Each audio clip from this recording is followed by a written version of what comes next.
அப்படி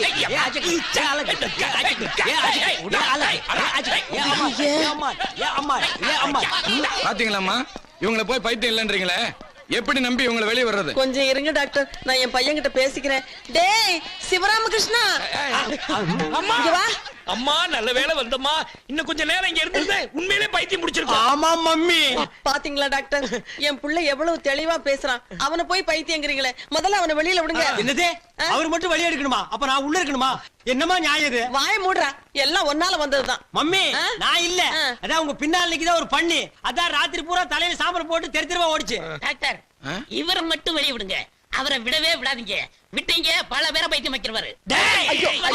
அவனை கொஞ்சம் கடிச்சு அவனை கொஞ்சம் பிடிச்சு இல்லடா.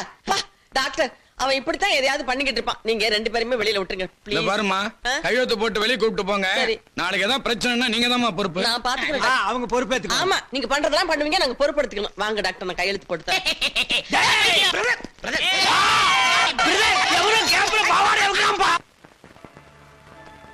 இவர் மேல எந்த தப்பும் இல்ல. போட்டோ மாத்தினது நான் தான். டாக்டர் சூரியகுமார் என்ன கல்யாணம் பண்ணிக்கிறதா சொல்லி என் வாழ்க்கையை அநியாயமா கெடுத்துட்டான். அவன் இன்னொரு பொண்ணோட வாழ்க்கையையும் கெடுத்துட கூடாதுன்னு தான் நான் இந்த போட்டோவை மாத்தினேன். என்னடி சொல்ற? டாக்டர் வாழ்க்கை கெடுத்துட்டானா? அதெல்லாம் முடிஞ்சு போன விஷயம். இப்ப எதுக்கு அது? என்னவோ ராணி, இந்த போட்டோவை மாத்தி அந்த டாக்டர் கிட்ட இருந்து நீ என் வாழ்க்கையை காப்பாத்திட்ட. ஆனா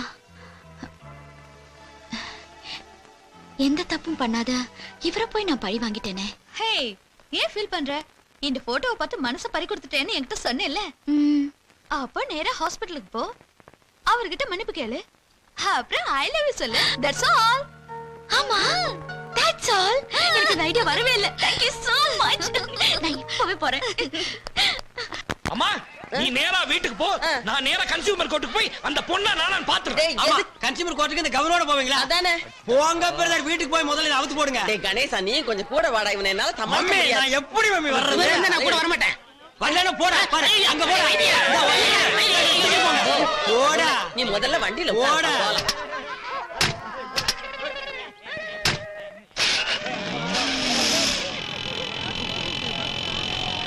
இங்க இங்க இங்க கணேஷ் சார். அவன் இல்ல. ஐயோ சார், சார் தாக்குங்க. ஐயோ சார், அந்த மிஸ்டர் சிவராமகிருஷ்ணன் எங்க சார்? ஏன் இங்க தள்ளுந்து பத்தாதுன்னு வேற எங்காவது கொண்டு போய் தள்ள போறியா? ஐயோ ஐம் வெரி சாரி சார். உங்களுக்கு அவருக்கு நான் ரொம்ப சிரமம் கொடுத்துட்டேன். ஊர்ல இருந்து என் ஃப்ரெண்டு ராணி வந்த பிறகுதான் உண்மை எல்லாம் எனக்கு தெரிய வந்தது. என்ன உண்மை? போட்டோ அனுப்பி என் கல்யாணம் நின்னதே சிவராமகிருஷ்ணால தான் நான் இவ்வளவு நாளா நினைச்சிட்டு இருந்தேன். ஆனா அந்த போட்டோ மாத்தி அனுப்புனதே என் ஃப்ரெண்டு ராணி தான் எனக்கு இப்பதான் தெரிய வந்தது. அது மட்டும் இல்ல சார், தேன்மொழிங்கிற புனை பேர்ல நான் அடிக்கடி கவிதை எழுதுவேன். அந்த கவிதையை பாராட்டி ஒரு ரசிகர் எனக்கு அடிக்கடி போன் பண்ணுவாரு. அந்த ரசிகர் கூட இந்த சிவராமகிருஷ்ணன் தான் எனக்கு இப்பதான் தெரிய வந்தது. ஓ, அந்த தேன்மொழி நீங்க தானா? என்னம்மா போனும் மணிக்கணக்கில பேசுவீங்களே. அப்ப சார், நான் நாளைக்கு பட்டிமன்றத்துல கூட நான் அவர் பேர் தான் கொடுத்திருக்கேன். நாங்க ரெண்டு பேரும் தான் நாளைக்கு பேச போறோம். அப்படியா? அதுக்கு முன்னாடி அவர்கிட்ட கொஞ்சம் மன்னிப்பு கேட்கணும். மன்னிப்பு கேட்க போறீங்களா? பயர் மாதிரி போயிருக்காரு, இப்ப உங்களை பார்த்தா பத்தி எரிச்சிருவாரு. நான் ஈவினிங் மேட்டர் சொல்லி அவரை கூல் டவுன் பண்றேன், அப்புறம் வந்து மன்னிப்பு கேட்க. அப்புறம் இந்த தட்டி மன்றம் சொன்னீங்களே, அது எப்போ? ஐயோ பட்டிமன்றம் சார். ஓ பட்டிமன்றமா? ஞாயிற்றுக்கிழமையான நிறைய மன்றங்கள் நடக்குது, அதனால கேட்டேன். அதையும் சொல்றேன். ரொம்ப தேங்க்ஸ் சார். Thank you sir. நீங்க எங்க நிக்கிறீங்க? இப்படியே எப்படிங்க போறது? எவனாவது பேண்ட் கொண்டு கொடுத்தானா மாட்டிட்டு போலான்னு பாக்குறேன். Correct sir. எப்படி நான் வீட்டுக்கு தானே போறேன், வாங்க நான் டிராப் பண்றேன். எதுக்கு இறங்கணும்? மீட்டர் என்ன கட் பண்ண சொல்வா? இல்ல சார், நானே கட் பண்றேன். அப்படியா? தேங்க்யூ. எடா ஆட்டோவே விடுமா, அவ மேல மான நஷ்ட வழக்கு போடாம விடவே மாட்டேன். சிவராமா சாட்சி கையெழுத்து நான் போடுறேன். டேய் கூட வந்து அவன் கோவத்தை குறைப்பேன்னு பார்த்தா இன்னும் கொஞ்சம் ஏத்தி விடுறியே. அடிமடியில ஆந்தைய கட்டிக்கிட்டு வந்த மாதிரி இவனையும் கூட்டிட்டு வந்ததுக்கு ஸ்டாப் இட். விடுங்க. ஆளாளுக்கு அவர் ஏன் ஜவுமுட்டா மாதிரி பிச்சிட்டு இருக்கீங்க? பின்ன என்னடா, சும்மா இருக்கிறவனையும் அந்த பொண்ணை போய் பழிவாங்குன்னு தூபம் போடுறான்டா இவன். ஏண்டா தூபம் போடுறதுக்கு என்ன மவுண்ட் ரோடு தர்க்கவாடா? தூபம் போடுறத பத்தி நீ யாருகிட்ட பேசுற? அவன் கையால போட்டான்னா இவன் கரண்டியாலேயே போடுவான். ஏய் டாடி, அந்த ஜிப் வாயை மூடிக்க. மிஸ்டர் சிவராமன், இனிமே அந்த பொண்ணுக்காக நீங்க கோர்ட்டுக்கு போக வேண்டிய அவசியமே இல்லை. ஏன் பிரதர்? ஏன் உங்களை பைத்தியம்னு பேப்பர்ல போட்ட காயத்ரி, நீங்க அடிக்கடி கவிதையை பாராட்டி பேசுவீங்களே தேன்மொழிங்கிற ஒரு பொண்ணு கிட்ட போன்ல. Gayathri equal to Thenmozhi, Thenmozhi equal to Gayathri, Gayathri plus Thenmozhi, Thenmozhi plus Gayathri, always ஒன்னு பிரதர். என்ன பிரதர் சொல்றீங்க? காயத்ரியும் தேன்மொழி ஒரே பொண்ணா? ஆமா பிரதர், உண்மை எல்லாம் தெரிஞ்சு உங்ககிட்ட மன்னிப்பு கேட்கறதுக்காக மெண்டல் ஹாஸ்பிட்டலுக்கு வந்தது. அதை நான் பண்டல் பண்ணி அனுப்பிட்டேன். நாளைக்கு நடக்கிற பட்டிமன்றத்துல உங்க பேரையும் சேர்த்து கொடுத்துருக்க அவ நீங்களும் அவளும் ஆப்போசிட்டா பேச போறீங்க. அதுல பேசி பேசி பேசி மடக்கி காட்டுங்க. அந்த அவமானம் பத்தாத brother. This is correct. American cowboy. என் புள்ளைய கொண்டு போய் எங்கேயாவது மாட்டி விட்டுறாதீங்கடா. பட்டிமன்றத்துல அந்த பொண்ணை என்ன பண்றேன்னு பாருங்க. பெரியோர்களே, இன்றைக்கு தேவையான ஒரு அருமையான தலைப்பில அற்புதமான பட்டிமன்றம். ஒரு பக்கம் பார்த்தா மகிழ்ச்சி தருவது காதல் திருமணம் தான் அப்படின்னு ஒரு ஆணித்தரமான விவாதம். இன்னொரு பக்கம் அதை அடிச்சே இல்லை, நிச்சயிக்கப்பட்ட திருமணம் தான் மகிழ்ச்சியான திருமணம் அப்படின்னு இன்னொரு வாதம். நாம எந்த கட்சியிலையா சேர? அதனால இப்ப என்ன செய்ய போறேன், கட்சி தலைவர்களை அழைக்க போறேன். காதல் திருமணம் தான் மகிழ்ச்சி தருவது என்கிற கட்சியின் தலைவர் சிவராமகிருஷ்ணன் அவர்கள் இப்போது வருகிறார்கள். தம்முடைய வாதத்தின் தொகுப்புரையை தருகிறார்கள். நடுவர் அவர்களே, காதலுங்கிறது இன்டர்நெட் இமெயில் மாதிரி இந்த நூற்றாண்டுல வந்தது இல்ல. திருவள்ளுவர் எழுதின காமத்துப்பால் இருந்து பாரதியார் எழுதின காதல் காதல் காதல் காதல் போயின் சாதல்னு காதலை பத்தி அப்பவே எழுதியிருக்காங்க. Romeo Juliet, Ambikapathi Amaravathi, Laila Majnu, Antony Cleopatra, இவங்க காதலை பத்தி எல்லா காவியத்திலையும் பெருமையா தானே சொல்லியிருக்காங்க.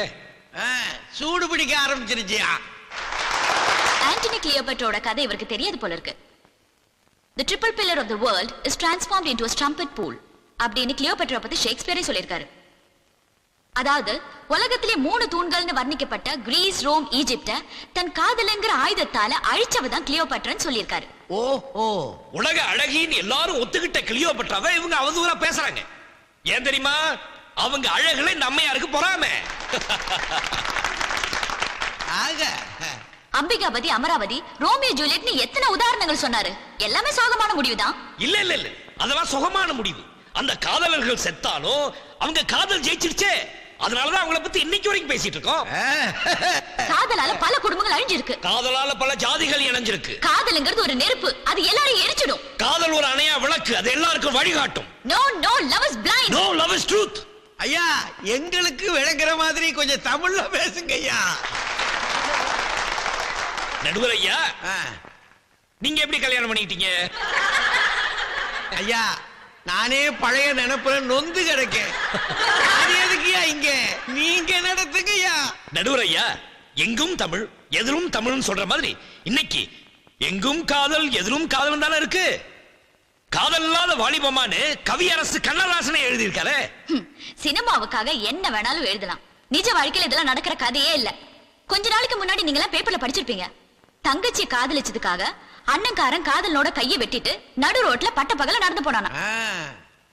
முன்ன பின்ன பார்க்காம பழகாம பெத்தவங்க சொன்னாங்கங்கிற ஒரே காரணத்துக்காக தாலி கட்டின எத்தனையோ மாப்பிள்ளைங்க இன்னைக்கு இடிஞ்சு போயில இருக்காங்க.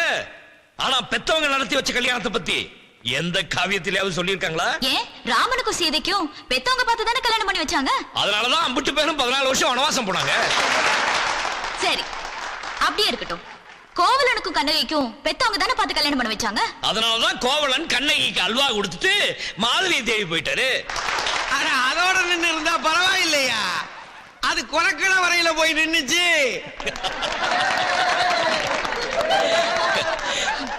காதலுங்கிறது நம்ம கலாச்சாரத்துக்கு ஒத்து வராத ஒரு விஷயம். ஏன் ஒத்து வராது?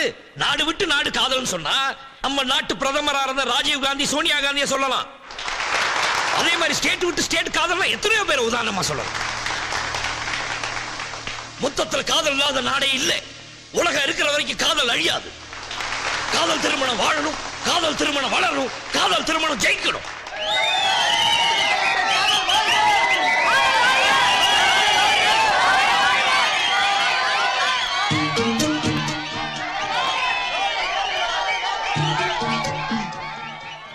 நடுவர் அவர்களே, எதிர்கட்சி தலைவர் காதல பத்தி வீராவேசமா பேசுறாரே, இதே மேடையில் அவருக்கு ஒரு துணிச்சலான சவால் விடுறேன். அதை ஏத்துக்க அவர் தயாரா? சவாலை ஏத்துக்கிறது எனக்கு சக்கரை பொங்கல் சாப்பிடுற மாதிரி. நடுவர் அவர்களே, விட சொல்லுங்க. சிங்கக்குட்டி. நடுவர் அவர்களே, என் ஜாதி என்ன, என் மதம் என்னன்னு அவருக்கு தெரியாது. அதே மாதிரி இவரை பத்தி எனக்கும் தெரியாது. இப்ப இவரை நான் காதலிக்கிறேன். இதே மேடையில் என்ன கல்யாணம் பண்ணிக்க இவர் தயாரா இருக்காரா? வகையா மாட்டுக்கு இது டூ மச்.